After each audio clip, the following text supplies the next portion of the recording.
Okay children, we have just covered ED adjectives and ING adjectives. Now we are going to study one important use of ING and ED adjective, that is in forming adjective phrases.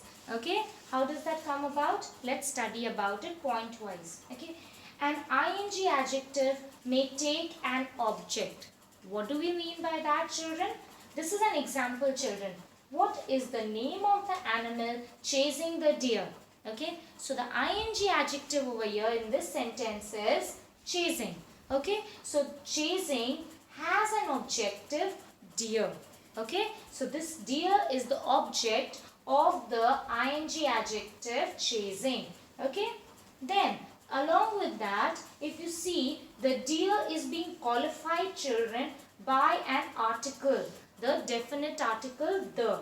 Okay, so the is qualifying deer, chasing has an objective deer.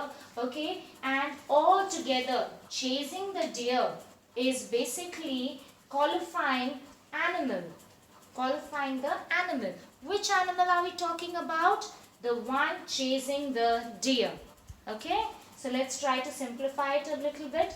The man, this is the next example, 1 minute.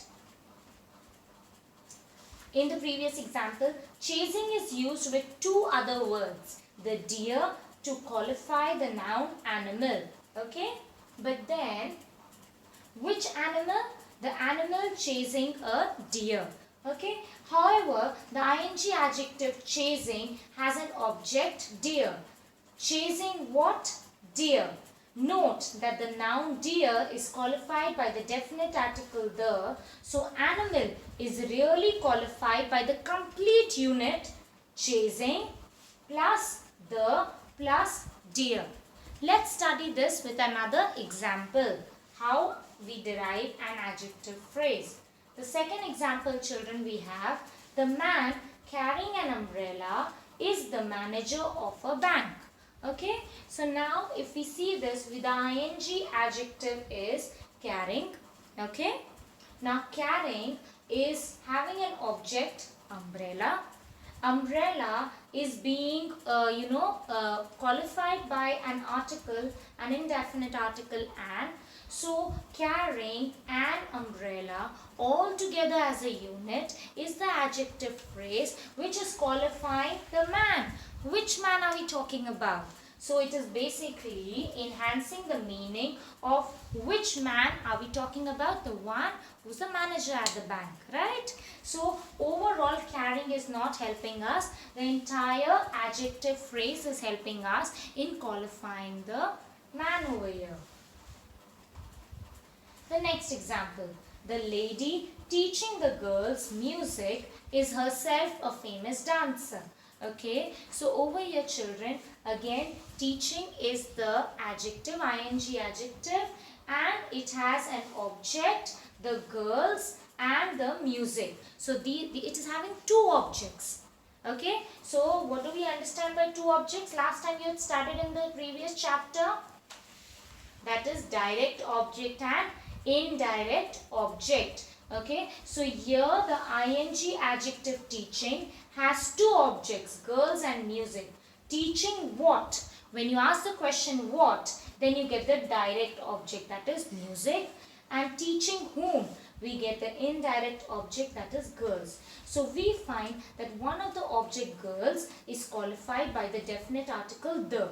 Okay, so we have the definite article the, we have the ING adjective teaching, and we have girls, right? So teaching the girls music has become the complete unit of adjective phrase which is qualifying the teacher we are talking about. Such adjectives, now this was an exception where there were two objects, children. So such adjectives are also known as verbal or participle adjectives. Why are they known as verbal adjectives, children? Because they are playing two roles. Which are the two roles?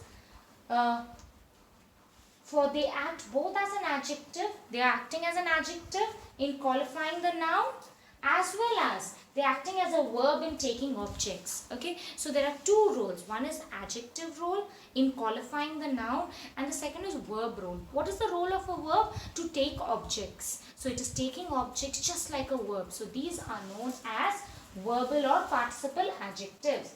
When an ing adjective is added with its object along with the words qualifying the, are, the, and these are the articles, do not contain, and they do not contain a verb, finite verb, and act as a single unit to qualify a noun, they are known as an adjective phrase. So they are trying to tell us when we don't have a verb, a finite verb, and it is replaced, or instead of that we have an ing adjective.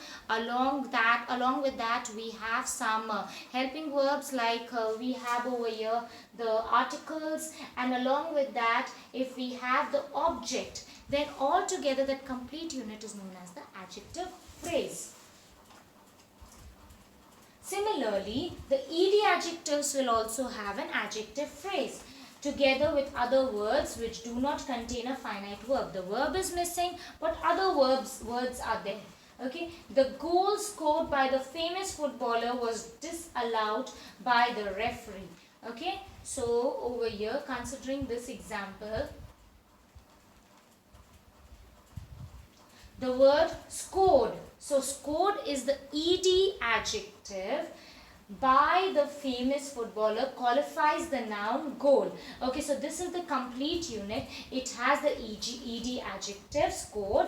Along with that there is a preposition by, and along with that there is an article, the definite article the, and there is an adjective, and there is the object. So all together it is making the ed adjective phrase. Okay, the unit does not contain a finite verb and is therefore an adjective phrase. Similarly, there was a second example, children, over here. The famous painting stolen during the exhibition was never recovered. So stolen over here becomes the ed adjective, though it is having n over there, but it is termed as ed adjective along with the other words, the article, the preposition, and the object. They put together frame the ed adjective phrase.